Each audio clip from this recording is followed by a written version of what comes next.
right, you can all be seated. Yeah. It's a pleasure and honor to be here today for all of us. All of us are pretty much immediate family, extremely close friends, and it's just a joy and an honor to be here. It's been a while coming, a long time coming, but it's good to be here this morning, this afternoon, and to have those that are joining us virtually, to have you also partake of this ceremony of David and Josie.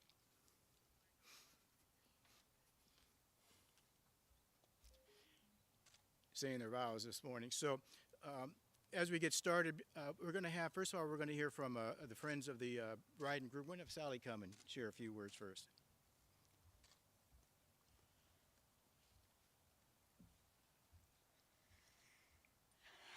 Hi, everyone.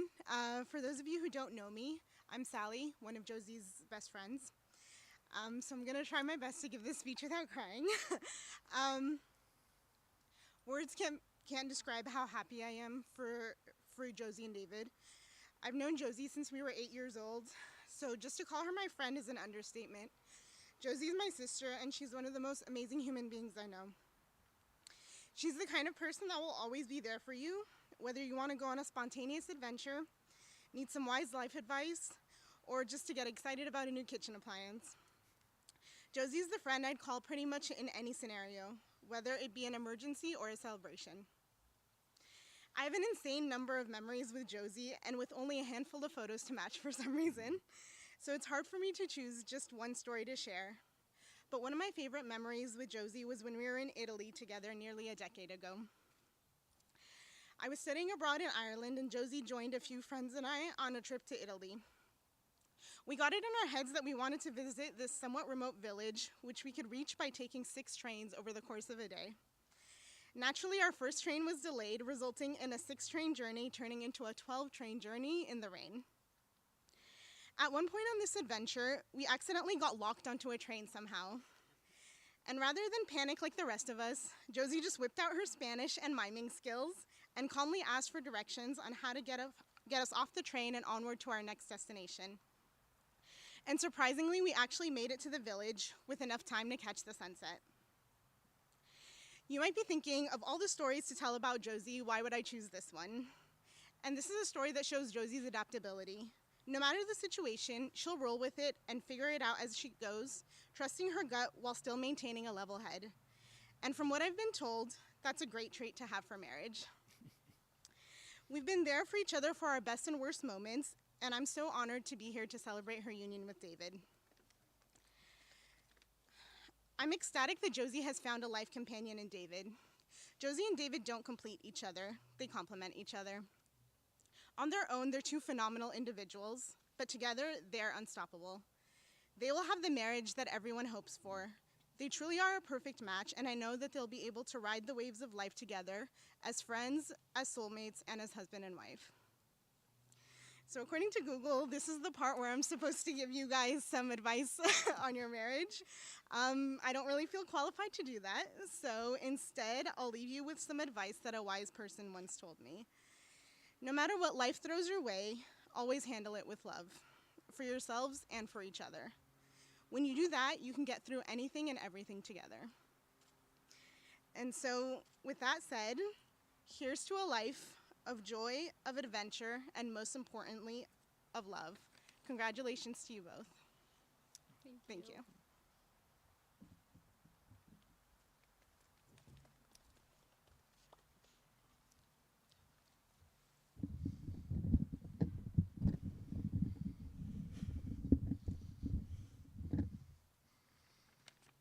Good afternoon. I don't really remember when I first met Dave. For me, he's kind of always been around. Dave is 10 months older than me, and he was born, and my parents both kind of looked over at each other and said, I think we can do better than that. Just kidding. They were inspired by Dave, and they wanted to get busy and make sure that they had another little baby to cherish. So, in a way, I owe my very existence to Dave. Thanks, Dave.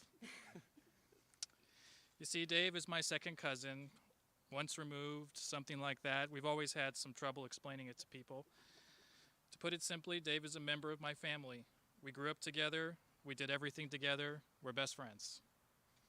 In my earliest memories of little Davy, as he was called back then, one emotion comes to mind: fear. I was a little scared of him. Dave was a little bit crazy as a kid. He was always talking to his beloved dog, Leah, and then having the dog talk back to me in this sort of weird voice. The dog always referred to me as Conan for some reason. Anyway, Dave would talk me into getting in trouble all the time at family holidays when we got caught, and we always got caught. His solution was always the same: hide. As time went on, we both spent more and more time together, and we both started to really excel at getting really average at playing basketball. Neither of us was particularly athletic, so we worked really hard on our free throws. Dave worked especially hard. He might have been one of the greatest free throw shooters of his generation, if only he'd been given the chance. For a long time, we always seemed together. We went to the same church. We got kicked out of Sunday school together. Actually, Dave never got kicked out of Sunday school because somebody was the pastor. We went to the same middle school. We went to the same high school. We made the basketball team together.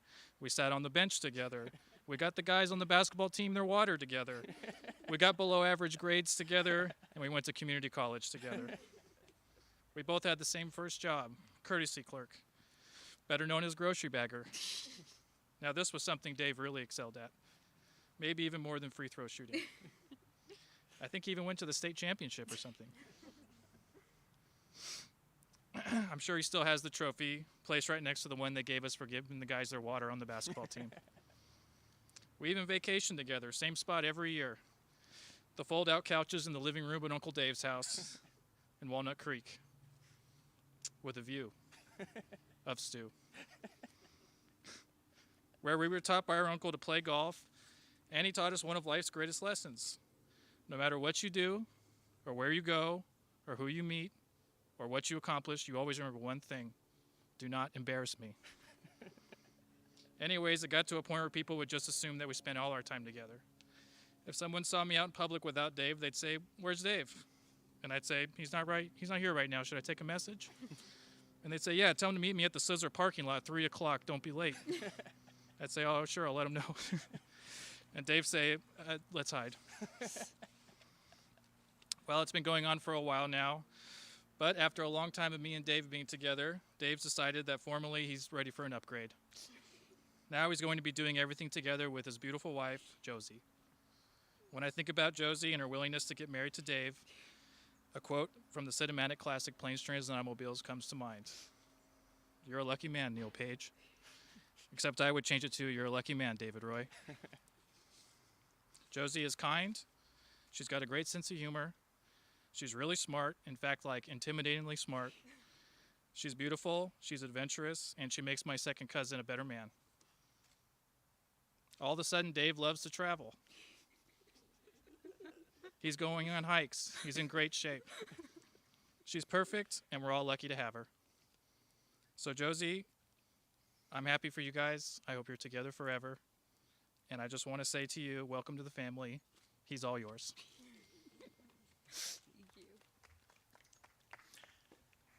Thank you, great nephew Josh, I guess it is. Yes, thank you very much for the insight to the Roy family in all the comments.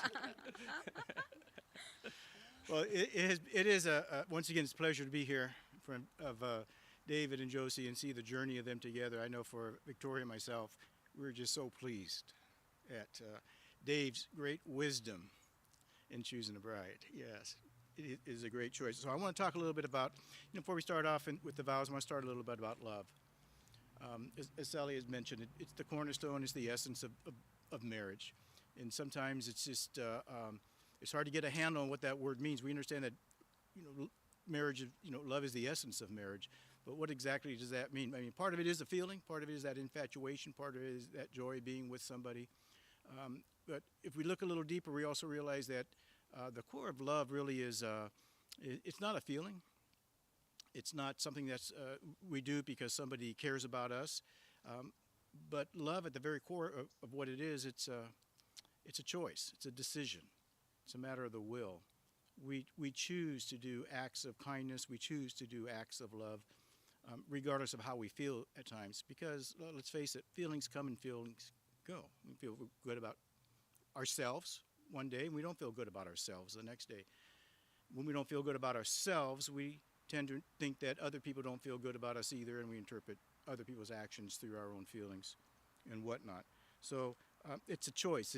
It's a matter of the will. And it's the choice that we make that love decides to express itself with words and attitudes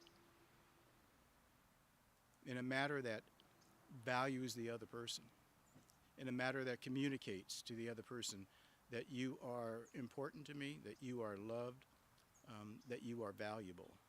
It's a decision that we make daily, regardless of where we find ourselves. And so I want to just share a little bit from 1 Corinthians 13, which is known as the love chapter, and bring out some of the attributes and the characteristics, the core and the essence of what love is. It says there that love suffers long and is kind. That's the first thing it says about love. It suffers long, and at the same time, it's suffering, it's kind. We have a tendency to, when we're hurt, we have a tendency to want to hurt back.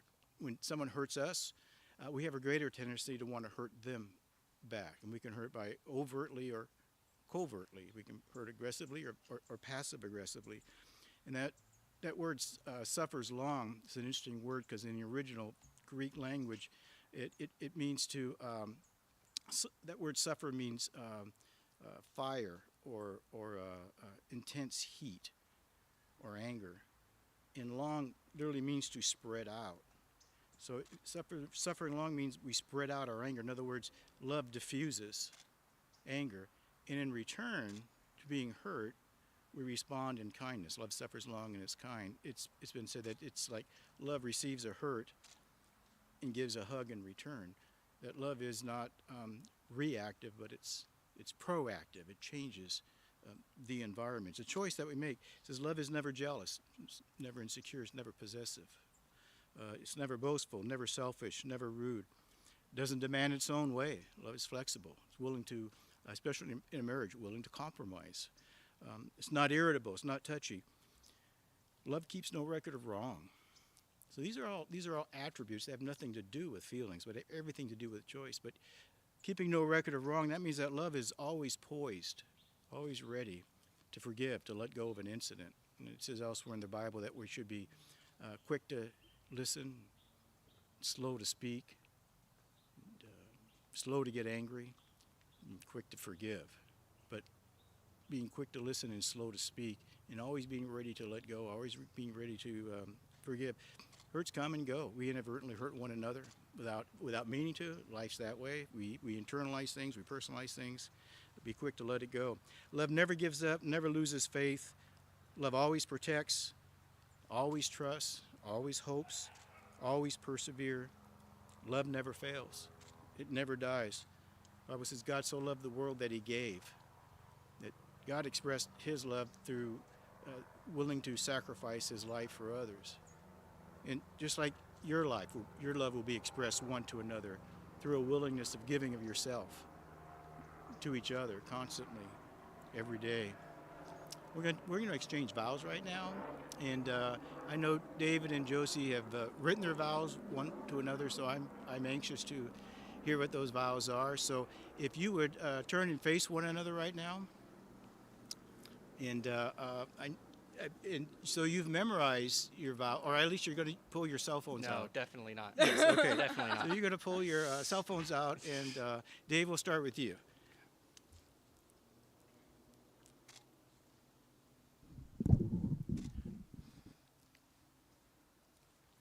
Josie, standing here right now, I can't help but think of how much has changed since we first met. Life was very different then for both of us. You didn't have a job, but were taking classes that would help you pivot to a different career path. I had a job, but soon that security was lost when the company I worked for was sold. During a time of uncertainty and stress, it was your support, encouragement, and positivity that steadied me. But more than that, what you did and what you continue to do is help me be the best version of myself. Josie, It has been a gift to go through all these changes and challenges with you, to grow and succeed and respond to setbacks together.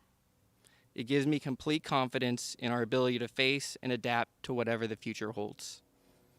I love you, and I promise to be your biggest supporter, your greatest advocate, and faithful collaborator as we journey through life together.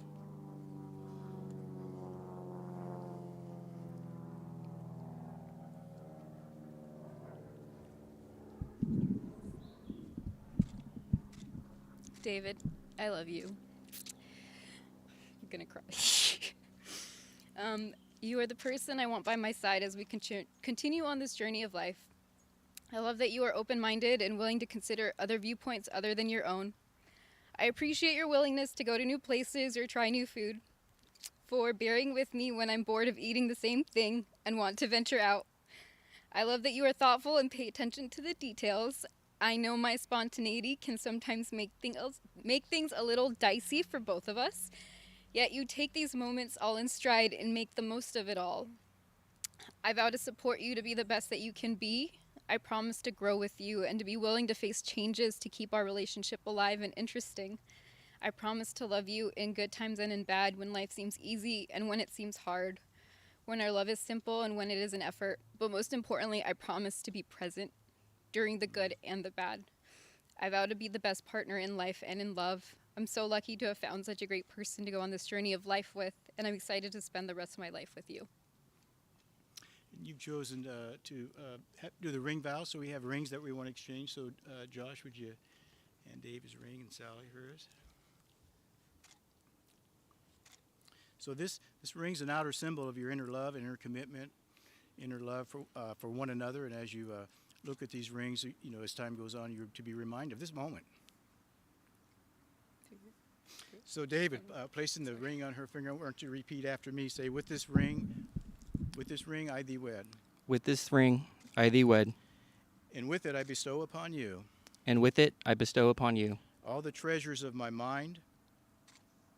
All the treasures of my mind. My heart and my hands. My heart and my hands. Place it on her finger. And then Josie, place the ring on his finger. Josie saying, with this ring I thee wed. With this ring I thee wed. And with it bestow upon you. And with it bestow upon you. All the treasures of my mind. All the treasures of my mind. My heart and my hands. My heart and my hands. Okay, well, I'm going to pray for you right now, if I may. So just join hands and everybody just close their eyes and just bow their heads for a moment. And so, Father, I just thank you for this couple, this precious couple standing before us, making this commitment in front of all these witnesses, these vows, Lord, that, Lord, that I know that you are just pleased with them. And I just feel it's no accident these two have come together. They are just so perfectly made and shaped and molded one for another. So I just pray, Lord, bless them with an endearing love and an enduring love for one another and for their marriage. Bless them with good health, Lord, that they may live a long, healthy life together. Lord, I just pray that you would prosper them financially. Give them great wisdom on financial decisions and the decisions that need to be made in the coming years and the coming times, that they would, Lord, walk in just the blessings of prosperity. And Lord, I also pray that their hearts and their homes, oh God, would be filled constantly with your love and your peace and your joy. In Jesus' name, amen. Well, this is the moment you've been waiting for. I do pronounce you now, according to the power the states have given to me, but either way, I pronounce you husband and wife. So, David, kiss your bride. I'm sorry, I didn't see that. Could I just see another one? Could I just see one more? Oh, great. So listen, turn around. So listen, it's great. It's extremely great. My pleasure, my extreme joy to introduce you, Mr. and Mrs. David and Josie Garcia Roy. Give them a hand.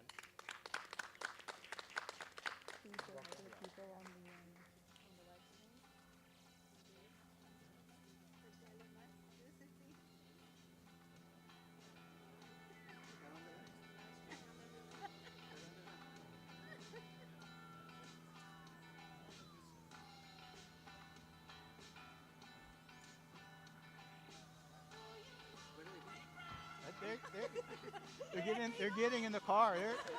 They're leaving us behind.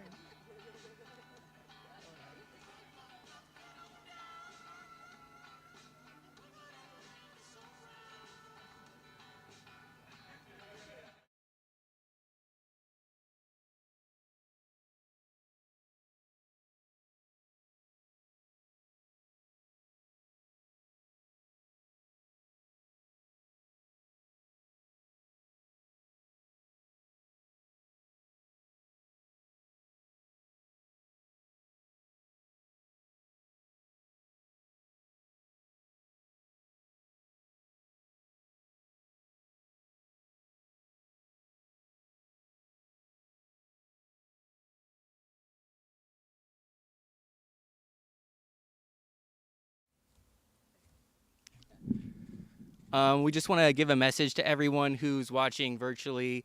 Thank you so much for tuning in.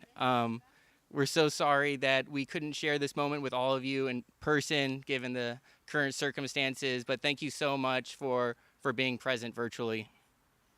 Thank you, everyone. Hola, everyone in Colombia and all over the world. I know people in Indonesia are watching, Colombia, Mexico, everywhere, Germany. Thank you, guys. We love you. Bye. Thank you. Taiwan.